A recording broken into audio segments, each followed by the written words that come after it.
자, 제목은 꽃은 자신이 피어날 꽃을 선택하지 않는다. 저자 김철웅 접니다. 꽃은 결코 자신의 운명을 탓하지 않습니다. 길가에 피었든 돌 위에 피었든 꽃밭에 피었든 꽃은 결코 자신의 운명을 탓하지 않습니다. 흙은 결코 자신의 운명을 탓하지 않습니다. 항아리로 빚어졌든 대접으로 빚어졌든 요강으로 빚어졌든 흙은 결코 자신의 운명을 탓하지 않습니다. 성도는 결코 자신의 운명을 탓하지 않습니다.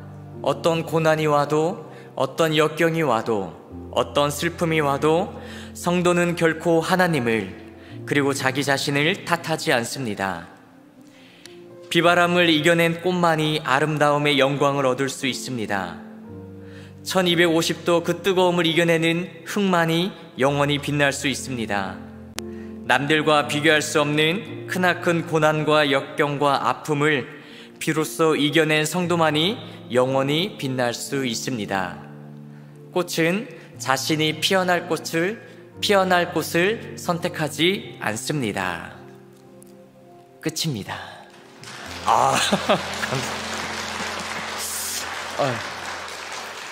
시인으로 등극해도 될까요? 여러분, 1250도의 비밀을 알고 계십니까? 훌륭한 도자기가 아닌 일반 평범한 질그릇을 만들 때에는요, 여러분, 가마가 필요가 없답니다. 왜냐하면 500도에서 한 800도 정도의 온도면 충분하기 때문에 가마가 아니어도 그 정도 온도는 만들어낼 수 있다라고 하죠. 그러나 최상품의 그릇을 만들려면 반드시 뭐가 있어야 될까요? 가마가 있어야 된대요. 왜일까요? 가마가 있어야지만 1000도 이상의 온도를 만들어낼 수 있기 때문입니다. 그래서 1250도의 온도에서 그릇이 구워질 때에는 800도에서 구워질 때와 다른 놀라운 현상이 나타난다고 합니다. 흙의 밀도가 비약적으로 높아진다는 거죠. 흙의 밀도가 높아짐으로써 흙 속에 숨겨져 있던 유기질이 녹아서 바깥으로 흘러나온다고 합니다. 덕분에 내구성이 뛰어난 것은 물론 금속과 같은 맑은 음을 내는 고급 도자기가 비로소 만들어진다라고 합니다. 여러분, 우리가 잘 알고 있는 성경 대부분의 인물들은요, 마찬가지로 1250도의 뜨거운 열기를 참고 견디어냈기 때문에 하나님께 귀하게 쓰임받을 수 있었습니다. 이 사실을 알고 있었던, 자신의 부족함과 약점과 장애들을 극복하고 하나님께 귀하게 쓰임을 받은 인물이 있으니 바로 오늘 우리가 읽은 본문의 주인공 왼손잡이 에훗이었습니다. 에훗은 이스라엘 백성이 모압 나라에게 18년이라는 시간 동안 핍박받고 압제당할 때에 하나님으로부터 사사로 부르심을 받아 자신의 약점을 하나님의 강점으로 바꾸어서 이스라엘을 구원시켰던 인물이죠. 먼저 그가 가지고 있었던 약점이 무엇이었는지, 그것을 어떻게 강점으로 바꾸었는지를 한번 살펴보려고 합니다. 그리고 사명자로 부름받은 연약한 우리가 어떻게 쓰임받을 수 있을지 오늘 우리 본문의 주인공인 이 에훗을 통하여서 배우고 우리들의 삶 또한 사명자로서의 삶으로 변화시키는 오늘 이 밤이 되기를 주님의 이름으로 축복합니다. 아멘. 따라해 보실까요? 죄악의 순환을 끊어라. 자, 여러분, 사사기 하면 여러분들은 무엇이 떠오릅니까? 저는요, 다람쥐 쳇바퀴가 떠오릅니다. 왜일까요? 이스라엘 백성은 5단계로 이루어진 죄의 순환을 계속 반복하고 있었기 때문입니다. 그 5단계가 무엇이었는가 봤더니 한번 따라해 보실까요? 죄, 압제, 간구, 구원, 망가. 그리고 다시 죄, 압제, 간구, 구원, 망가, 또 죄, 이렇게 계속 반복되는 스토리를 가지고 있더라는 거죠. 사사기는 가히 현대 우리 사회에 대한 신랄한 비판을 기록한 책이라고 할 수 있습니다. 왜냐면요, 여러분, 사사기에 나와 있는 지명을 빼고 거기에다가 광주, 광역시, 서구, 화정동을 집어넣으세요. 그리고 사람들의 이름을 쏙 빼고 여러분들의 이름을 한번 넣어보세요. 그러면 오늘날의 모습과 똑같다라는 것을 발견하게 될 것입니다. 하나님께서는 사사기를 거울 삼아 우리들에게 우리의 죄악이 다람쥐 쳇바퀴 돌아가듯이 우리의 모습을 보여주고 싶으셨던 것입니다. 죄악의 순환의 모습이 어떠한지 한번 살펴보도록 하겠습니다. 자, 첫 번째 단계가 뭐였죠? 죄였습니다. 자, 본문 사사기 3장 7절 말씀, 우리 성경을 찾아서 함께 읽어보도록 하겠습니다. 사사기 3장 7절입니다. 시작. 이스라엘 자손이 여호와의 목전에 악을 행하여 자기들의 하나님 여호와를 잊어버리고 바알들과 아세라들을 섬긴지라. 바로 죄의 단계입니다. 자, 여러분, 두 번째 단계는 뭐였죠? 압제였습니다. 8절 말씀 이어집니다. 함께 읽습니다. 시작. 여호와께서 이스라엘에게 진노하사 그들을 메소포타미아 왕 구산 리사다임의 손에 파셨으므로 이스라엘 자손이 구산 리사다임을 8년 동안 섬겼더니. 자, 압제가 지금 오고 있죠. 자, 세 번째 단계 뭐였죠? 간구. 자, 9절 말씀 이어집니다. 시작. 이스라엘 자손이 여호와께 부르짖음에. 여기까지. 자, 네 번째 단계 뭐였죠? 구원. 자, 이어지는 9절입니다. 시작. 여호와께서 이스라엘 자손을 위하여 한 구원자를 세워 그들을 구원하게 하시니 온니엘의 손이 구산 리사다임을 이기니라. 아멘. 자, 여기에서 끝나면 참 좋으련만 마지막 다섯 번째 단계가 뭐였죠? 망각, 잊어버린다란 사실입니다. 그 후에 그들이 기쁘게 여호와를 섬겼더라 라고 끝맺음을 하면 얼마나 좋으련만 안타깝게도 이어지는 다음 구절에서는 온니엘이 죽고 여호와의 목전에 악을 행하는 모습이 다시 나옵니다. 온니엘이 죽고 난 이후 이스라엘 백성들은 자신들을 구원시켜 주신 하나님의 은혜를 망각했던 것이죠. 이스라엘이 하나님을 잊었다라는 것은 무엇을 의미할까요? 하나님 자체를 새까맣게 잊었다라는 것은 아닙니다. 하나님에 대해서는 알고는 있습니다. 그가 누구인지 무슨 일을 했는지는 알고 있지만 더 이상 그것으로부터 영향받지 않는다, 지배받지 않는다라는 의미입니다. 이것은 오늘날 우리들의 문제와도 동일한 것 같습니다. 이런 악순환은 이스라엘 백성들에게만 해당되는 문제가 아니라 매우 유감스러운 일이지만 오늘 우리들에게도 동일하게 펼쳐지고 있는 모습이라는 거죠. 이런 악순환이 너무나도 자주 빈번하게 발생하고 있다는 겁니다. 우리도 하나님을 안다라고 말합니다. 진리가 무엇인지 머리로는 동의를 하지만 그것이 우리 마음을 사로잡아 우리의 삶을 전체적으로 통제하고 있지는 않는다라는 사실이 이 사사기 시대와 오늘날 우리들의 시대가 똑같다라는 사실입니다. 사사기 시대는 계속되는 죄악의 순환 시대였습니다. 오늘날 현재를 살아가는 우리들의 모습과 어쩜 그리 똑같은지요. 그러한 시대를 살아가고 있는 우리에게 하나님께서 원하시는 것이 있으니 그것은 바로 죄악의 순환을 어떻게 해라? 끊어버려라. 죄, 압제, 간구, 구원, 거기에서 망각으로 넘어가지 말고 거기에서 죄악의 이 사이클을 단칼에 잘라버리고 구원에서 하나님과 더불어 행복하게 살았더라 라고 마침표를 찍어야 된다라는 사실입니다. 여러분들의 삶을 괴롭히고 있는 그 죄악을 끊어버리시기 바랍니다. 은밀한 죄악을 여러분 끊어버리십시오. 하나님과 나와의 관계를 가로막고 있는 그 모든 것들을 끊어야지만 이 죄악의 순환이 반복되지 않는다라는 사실입니다. 여러분, 두 손 가득 이 세상의 것을 잡고 있으면 하나님의 손을 잡을 수가 없다라는 거죠. 이 세상의 것을 다 내려놓고 이제 하나님의 손을 잡아야 할 때가 바로 오늘이라는 사실입니다. 사랑하는 월광교회 성도 여러분, 여러분들의 두 손에 무엇이 쥐어져 있든지 간에 그것을 잠시 내려놓고 이제는 이 손을 들어 누구의 손을 잡으십시오? 하나님의 손을 잡으시는 우리 열강교회 모든 성도님들 되시기를 주님의 이름으로 축복합니다. 아멘.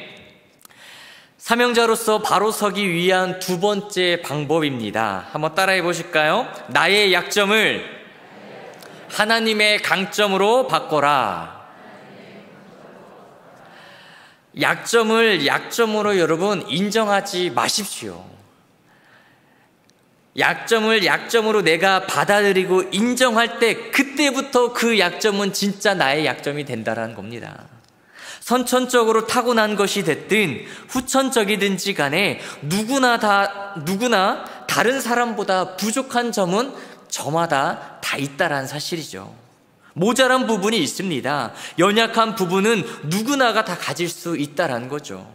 하지만 그것을 어쩔 수 없는 내 약점, 내 단점으로 받아들일 때 그것은 다른 사람들에게도 약점으로 여겨지게 되며 비로소 진짜 자신의 약점이 된다라는 사실입니다.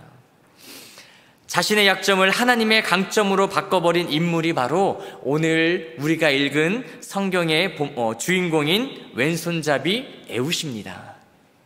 자, 본문은 에훗을 어떻게 표현하고 있을까요? 세 가지로 표현을 합니다. 첫 번째, 베냐민 사람 게라의 아들 왼손잡이 에훗이라고 말하고 있습니다.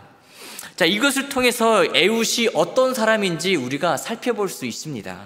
자, 첫 번째, 이 에훗은요 왼손잡이였습니다. 왼손잡이라고 표현한 이 원문을 정확히 해석하자면 우리가 생각하고 있는 그 왼손잡이랑은 좀 달라요. 오른손보다 왼손을 더 자유롭게 쓰는 사람을 가리켜 우리는 왼손잡이라고 하잖아요. 하지만 이 원어를 살펴보면 오른손이 제구시를 못하는 사람, 오른손이 다친 사람, 오른손이 제한된 사람, 무엇을 말하고 있어요? 오른손을 쓸 수 없는 사람이라고 말을 하고 있는 겁니다. 다시 말해서 에훗은 오른손보다 왼손을 잘 쓰는 왼손잡이가 아니라 오른손이 선천적인 장애로 인해서 왼손밖에 쓸 수 없기 때문에 왼손잡이 에훗이라고 이야기를 했던 것입니다. 이러한 에훗이 이스라엘의 구원자로 세움받았다는 것은 참으로 의미심장한 일이 아닐 수 없습니다. 예나 지금이나 장애인은 비장애인들에게 멸시받기 일쑤이고 약한 존재로 취급받기 때문이죠. 그리고 에훗은요 게라의 아들이라고 이야기를 합니다. 구약시대에는 사람들의 이름을 보면 그 사람이 가지고 있는 특징을 나타내는 경우가 많습니다. 자, 예를 들어서 여러분, 자, 아브라함 뜻이 무엇일까요? 열국의 아버지. 자, 이삭은요 웃음, 모세는요 물에서 건졌다라는 뜻을 가지고 있잖아요. 자, 여기서 에훗의 아버지는 게라였습니다. 이 게라의 이름의 뜻이 무엇인가 봤더니요 돌아다니다, 손님이라는 뜻을 가지고 있어요. 다시 말해서 그의 아버지는 사람들에게 있어서 돌아다니는 사람, 저 사람은 정착인이 아니라 손님에 불과해 라는 의미를 가지고 있다라는 거예요. 어딜 가나 대우받지 못하고 떠돌이와 같은 대접을 받으면서 자라온 에훗의 삶을 우리들은 볼 수가 있습니다. 자, 그리고 세 번째, 에훗은 어느 지파였죠? 베냐민 지파라고 이야기를 합니다. 12지파 중에서 세력이 가장 작은 지파가 바로 이 베냐민 지파였습니다. 그리고 여러분, 베냐민이라는 이름의 뜻이 혹시 무엇인지 아십니까? 오른손의 아들이라는 뜻이에요. 그런데 정작 지금 에훗은 오른손을 쓸 수 있어요, 없어요? 쓸 수 없어요. 오른손의 아들이라는 지파 가운데에 오른손을 못 쓰는 이 에훗은요 얼마나 힘들었을까, 얼마나 괴로웠을까, 얼마나 사람들에게 손가락질을 받았을까, 그런 생각이 듭니다. 세력이 제일 약한 지파에 이방인 또는 손님 같은 취급을 받으면서 오른손에 장애를 갖고 있었던 그 에훗의 삶은 어땠을까? 더 이상 말하지 않아도 알 것 같습니다.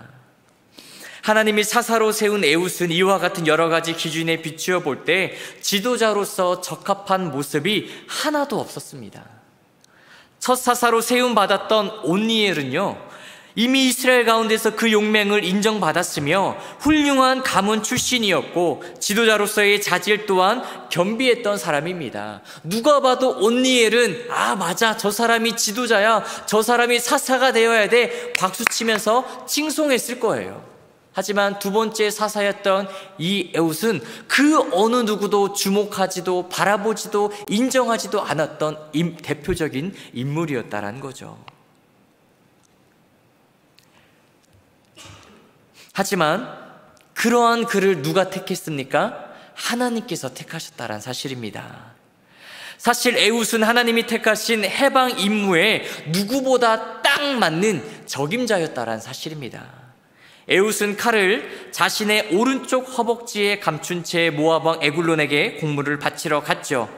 자, 에훗이 오른손에 장애를 가지고 있었기 때문에 모압 군인들은 심지어 에글론 왕까지도 에훗은 칼을 전혀 쓰지 못할 것이라고 추측했을 겁니다. 대부분 오른손잡이니까 칼을 어디다 찰까요? 왼쪽에다 찹니다. 그래서 왼쪽 허벅지만 이렇게 대충 만졌을 거예요. 하지만 이 에훗은 왼손잡이라서 칼을 어디다 차요? 오른쪽에다 찼겠죠. 하지만 그것도 제대로 살펴보지 않았겠죠.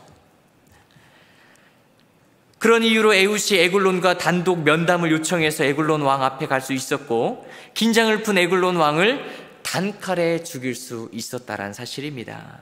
에글론 왕을 죽인 이후에야 비로소 사람들은 에훗을 사사로 인정하고 그를 따르기 시작했습니다.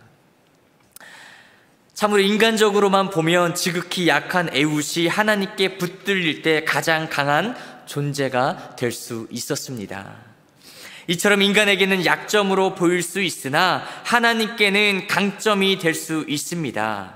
여러분, 중요한 것은 인간의 시각에서의 강약이 아니라 하나님께 붙들어져 있느냐, 하나님과 떨어져 있느냐, 이것이 중요하다는 사실입니다. 제 아무리 저 사람이 날고 긴다라고 할지라도 하나님으로부터 떨어져 있으면은 그 사람이 가지고 있는 능력치밖에 할 수가 없다라는 거죠.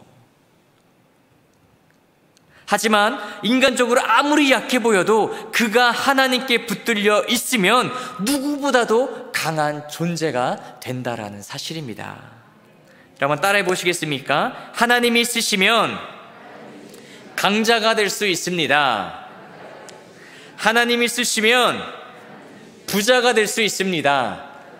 하나님이 쓰시면 지혜자가 될 수 있습니다. 여러분들의 고백대로 될 줄 믿습니다. 아멘. 나는 나이가 많아서, 나는 여자이니까, 나는 못 배웠으니까, 나는 돈이 없으니까, 나는 아프니까 여러 가지 이유로 하나님의 부르심 앞에 낙심하고 좌절하고 있는 그리스도인들이 얼마나 많은지 모르겠습니다. 우리 성도님들은 어떠한지요? 혹여 요즘 우리 목사님들에게 전화 많이 받고 계시지 않습니까? 권사님, 내년에 교구가 개편되면서 순장이 필요합니다. 대순장을 해주셔야 됩니다. 부대 순장을 해주셔야 됩니다. 이런 전화 혹시 안 받으셨습니까? 여러분, 연약하고 부족한 나를 보면은요, 못해요. 할 수가 없습니다. 하지만 그런 연약한 내가 누구에게 붙들려져 있으면, 하나님께 붙들려 있으면 못할 것이 없는 줄 믿습니다. 아멘. 여러분, 모세는 80세의 부름을 받아서 죽기 직전까지 사명을 감당했습니다. 에스더는 죽으면 죽으리라는 일사각오로 민족을 구했죠. 일자 무식이었던 베드로와 요한은 주님께서 사도로 삼아 교회의 기둥과 터로 삼으셨다라는 사실입니다. 여러분, 약한 나 자신을 보지 마시고 강한 하나님을 바라보시기 바랍니다. 텅텅 비어있는 내 주머니, 내 통장, 내 지갑 보지 마시고 부유하신 하나님을 바라보시기 바랍니다. 병 걸린 연약한 내 몸 보지 마시고 치료의 능력을 베푸시는 하나님을 보시기 바랍니다.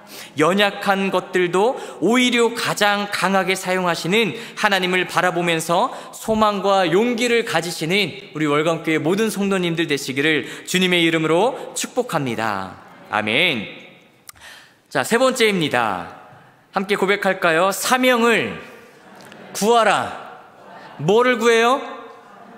자, 여러분, 오늘 이 금요일 밤 기도 제목 갖고 오셨죠? 자, 어떤 기도 제목 갖고 나오셨습니까? 건강, 명예, 돈, 성공, 좋습니다. 그런데 이것들보다 가장 먼저 구해야 될 것 뭘까요? 사명이라는 사실입니다. 여러분, 하나님께 사명받은 자는요, 아플래야 아플 수 없고요, 죽을래야 죽을 수도 없다라는 사실입니다. 하나님은 사명을 맡은 자와 함께 동행하시고 하나하나 그 앞을 가로막고 있던 그 장애물들을, 문을 다 하나님께서 열어주신다라는 사실입니다. 우리 하나님 명령만 내린 채, 사명만 주신 채 수수방관하고 계시는 분이 아니라는 거죠. 언제나 함께 동행하시면서 그때그때마다 필요한 것들을 채워주시는 우리 하나님이신 줄 믿습니다. 하나님으로부터 사명받은 에훗, 장애를 가졌음에도 불구하고 하나님의 인도하심과 보호하심 아래 사명을 감당할 수 있었습니다. 에훗이 모압 왕에게 아무런 의심도 받지 않고 접근할 수 있었던 이유, 단칼에 그 비대한 모압 왕을 죽일 수 있었던 이유, 아무런 의심도 받지 않고 여유 있게 도피할 수 있었던 이유, 무엇일까요? 사명자에게는 하나님의 전적인 도우심과 보호하심이 따른다라는 사실을 기억하시기 바랍니다. 에훗을 하나님께서 도우셨기 때문입니다. 여러분, 모세가 80세 때 노년의 소명을 받아 이스라엘 백성들을 출애굽시키고 광야 40년 생활을 마친 후 느보산에 올라가서 자신의 사명을 다하고 죽음을 맞이했습니다. 그의 나이 120세였으나 그의 눈이 흐리지 않았고 기력이 쇠하지 않았다라고 성경은 우리에게 말해주고 있습니다. 사랑하는 성도 여러분, 하나님의 일을 할 때 걱정하지 마십시오. 여러분들의 연약함, 부족함, 약점, 단점 때문에 걱정하지 마십시오. 많은 사람들은 이렇게 기도합니다. 건강 주세요, 명예 주세요, 돈을 주세요. 이제 우리 이런 기도 제목 말고 하나님께 사명을 주십시오. 내가 이 세상 살아갈 때 어떤 사명 가지고 살아가야 됩니까? 하나님, 사명을 주십시오. 단 그 사명 감당하기 위한 모든 것 하나님 다 서비스로 주시는 거 아시죠? 이렇게 기도하실 수 있는 우리 월광교회 성도님들 되시기를 주님의 이름으로 축복합니다. 하나님께서 오늘 밤 우리에게 이렇게 말씀하고 계십니다. 그러나 하나님께서 세상에 미련한 것들을 택하사 지혜 있는 자들을 부끄럽게 하려 하시고 세상에 약한 것들을 택하사 강한 것들을 부끄럽게 하려 하시며 하나님께서 세상에 천한 것들과 멸시받는 것들과 없는 것들을 택하사 있는 것들을 폐하려 하시나니. 아멘. 연약하고 부족하고 모자란 우리들을 통하여서 우리 하나님 기적을 만들어내실 줄 믿습니다. 오늘 이 밤 그러한 기도 제목 가지고 함께 하나님의 이름을 부르시며 기도하는 이 밤이 되기를 주님의 이름으로 축복합니다. 아멘. 우리 기도하기 전에 이 찬양으로 하나님 앞에 올려드렸으면 좋겠습니다. 약할 때 강함 대신에, 눈을 감고 찬양할 때에 그 어떤 때보다 가장 연약하고 부족한 나의 모습, 하나님, 하지만 이 때를 하나님께서 나의 때로, 즉 하나님의 때로 바꿔주실 줄 믿습니다. 바로 이 때가 하나님께서 일하시는 때인 줄 믿습니다. 이런 고백으로 하나님께 찬양하며 기도하도록 하겠습니다. 강함 대신에 나의 보혜가 되신 주 나의 모든 것, 주 안에 있는 보물을 나는 포기할 수 없네. 주 나의 모든 것. 다시 한번 고백할게요.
나의 이 연약함을, 나의 이 부족함을, 나의 이 힘들고 어려운 모든 상황을 하나님의 능력으로 채워 주시옵소서. 나의 약할 때에 그때 비로소 하나님의 강함이 된 줄 믿습니다. 우리들의 부족함을 통하여, 우리들의 연약함을 통하여 하나님 들어서 사용하여 주시옵소서. 우리에게 사명을 허락하여 주시옵소서. 주여 한번 크게 외치며 함께 기도함으로 나아가겠습니다.